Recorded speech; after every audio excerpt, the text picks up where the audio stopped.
Gawa tayo ng video tungkol sa mga drills. Ilan ba kailangan yung drills pag mga DIY sa mga small projects?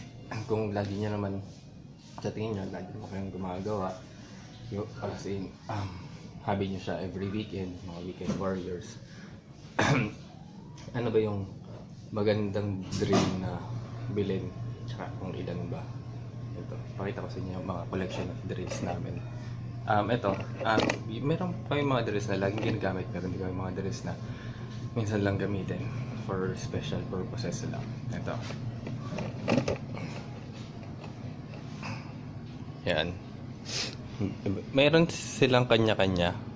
Tsaka merong reason kung bakit kami meron yan. Doon muna tayo sa pinakauna. Ito, yung pinakamaliit.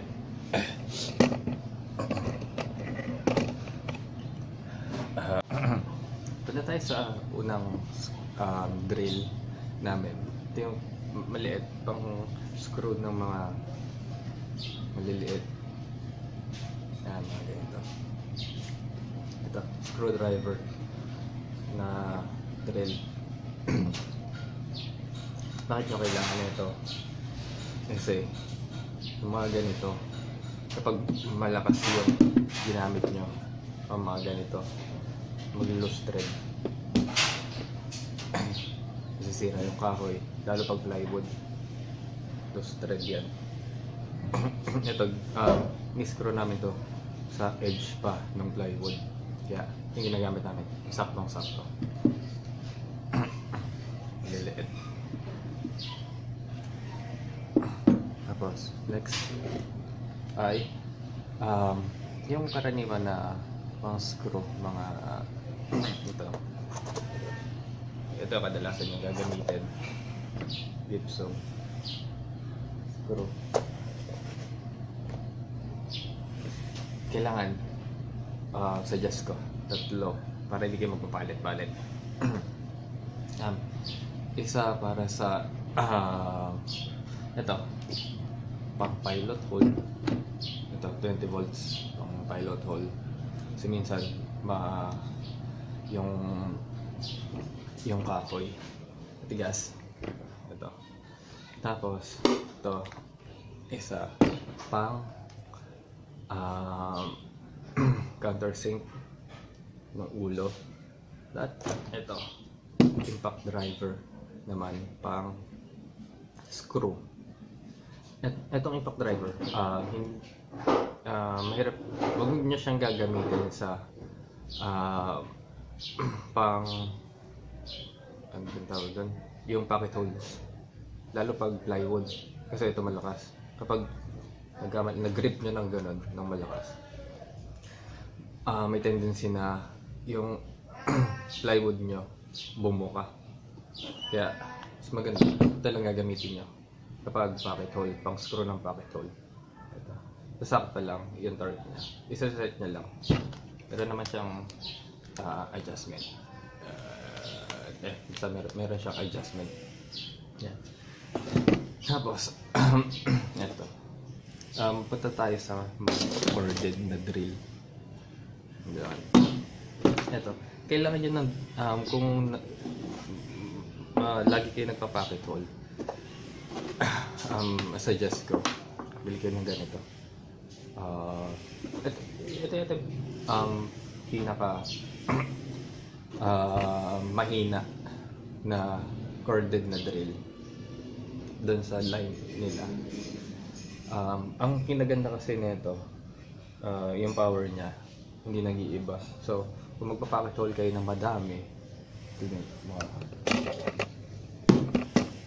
mga ganyan,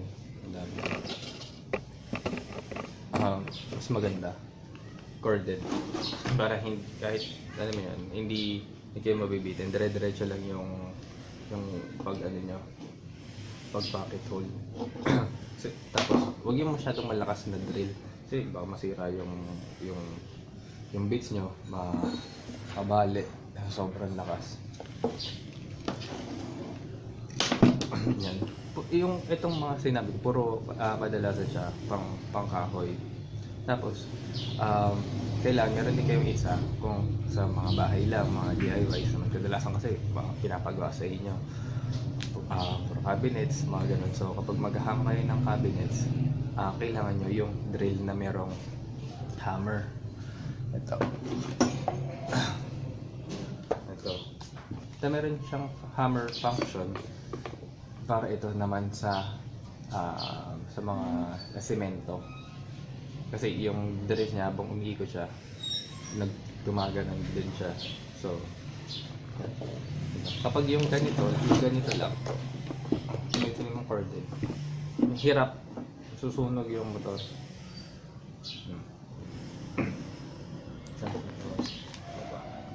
Yan lang naman ang kailangan nyo. Siguro ilan ba?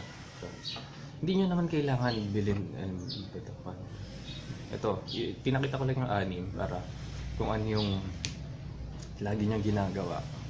Alam mo, lagi lang kayo gumagawa ng mga pinapagasan yung mga upuan. Ito na yung ang suggest ko yung tatlo.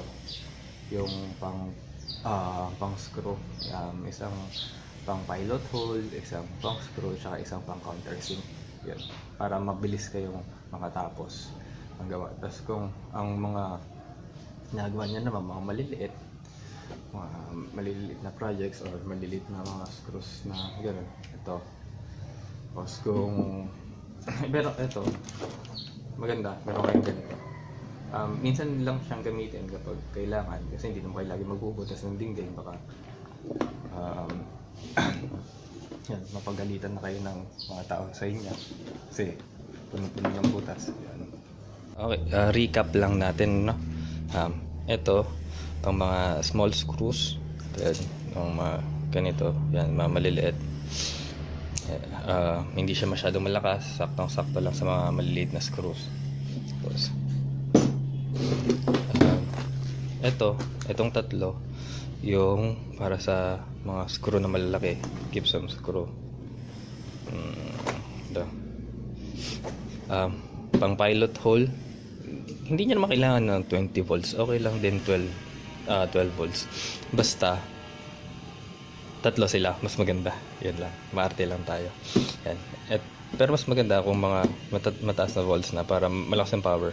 Para sa pilot hole lang yan. Tapos ito pang countersink. Tapos ito na yung pang screw nyo.